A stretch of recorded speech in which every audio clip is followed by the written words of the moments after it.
In the politics lead, while the president was calling for a year of action last night, one prominent conservative radio host is calling for Republicans to aim for, quote, masterly inactivity.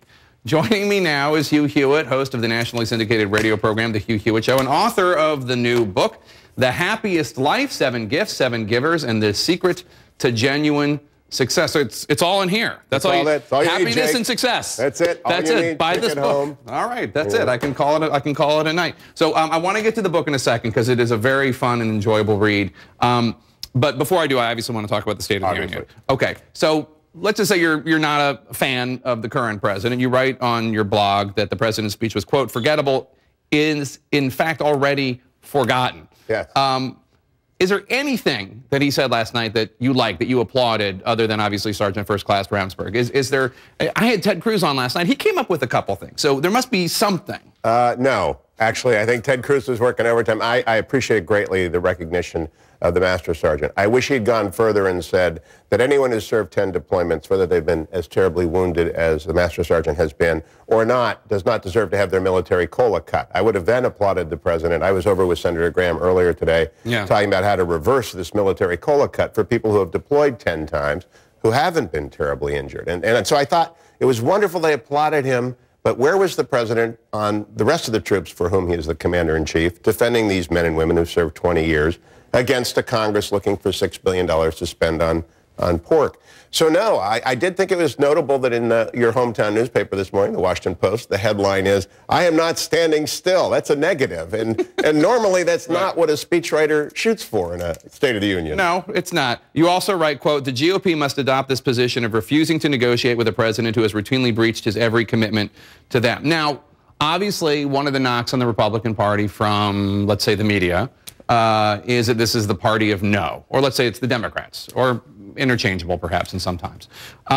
Is there a price to pay, you think, for inaction? Don't the American people, especially swing voters, don't they want something happening? No, I'm glad you read the blog, Jake, and I'm glad that people notice that line, masterly inactivity, comes from a great prime minister of the 19th century, Lord Salisbury, who believed in doing nothing well. Right. And the Republicans need to do nothing well right now on immigration, right now on spending. They need to focus all of their activity on Obamacare's rollout and the actual facts about it, and on the aftermath of Benghazi, which you and I have talked about many times on the air.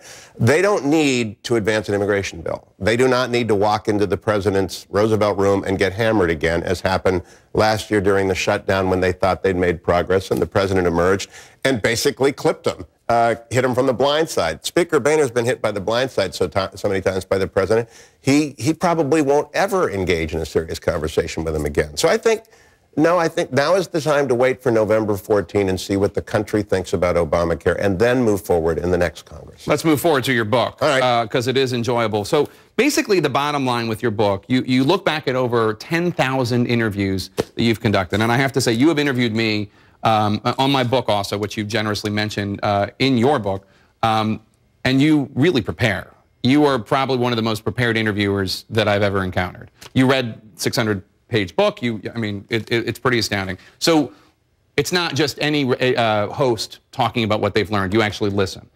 You have 7 lessons, 7 gifts that you say people need to adopt. They are encouragement, energy, enthusiasm, empathy, good humor, graciousness, and gratitude. Now, we don't have time, unfortunately. I don't have the kind of time you do to go into every one of them.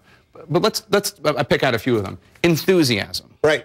Right. You talk about Richard Dreyfuss, somebody with whom you agree probably on nothing. Zero. Yep. But you love talking to him. We ran out of tape. It's the only time in 25 years of broadcasting. I was doing television for PBS at the time, and we had taken 3 hours of tape. We ran out of tape. Richard Dreyfuss, have you had a chance to interview him? No. He's a magnificent interview. He's very smart. His mother was the secretary for Eugene Debs. He's self-educated, autodidact, reads everything, totally conversant, watched my show for PBS for years, came in ready to, wrestle, but very smart, very well prepared, and happy. Also, quite grateful. He's had some recovery issues in his life. Quite grateful to be sitting there with a career that's still going along. He was a fantastic interview. Another chapter that I really liked was the one on empathy. And you talked about, you had interviewed 8 religious leaders, and you said that Each of these men had great capacity for empathy, and that was because each of them had suffered greatly. Their suffering had not deformed them, but rather had formed them into complex carriers of love and understanding. These are not soft people.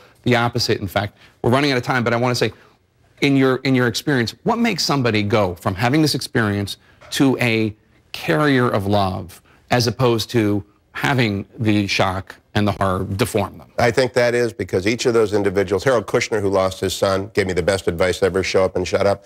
People were merciful to them in the midst of their suffering, and so they themselves had been served in the midst of these horrible situations and therefore became that carrier. So they all have that in common, and I think it's easier to emulate when you've received empathy to, in fact, be empathetic. Hugh Hewitt, I envy the time that you have in your show because I now have to bid adieu to you, but the book is Happiest Life, 7 Gifts, 7 Givers, and the Secret to Genuine Success. It is really a very enjoyable book. Thank you, Jim. Thank you so much, and it's nice to meet you face to face after years of talking on the phone and on the radio. See you on the radio soon. Good to see you, Hugh. And tomorrow I will interview President Obama.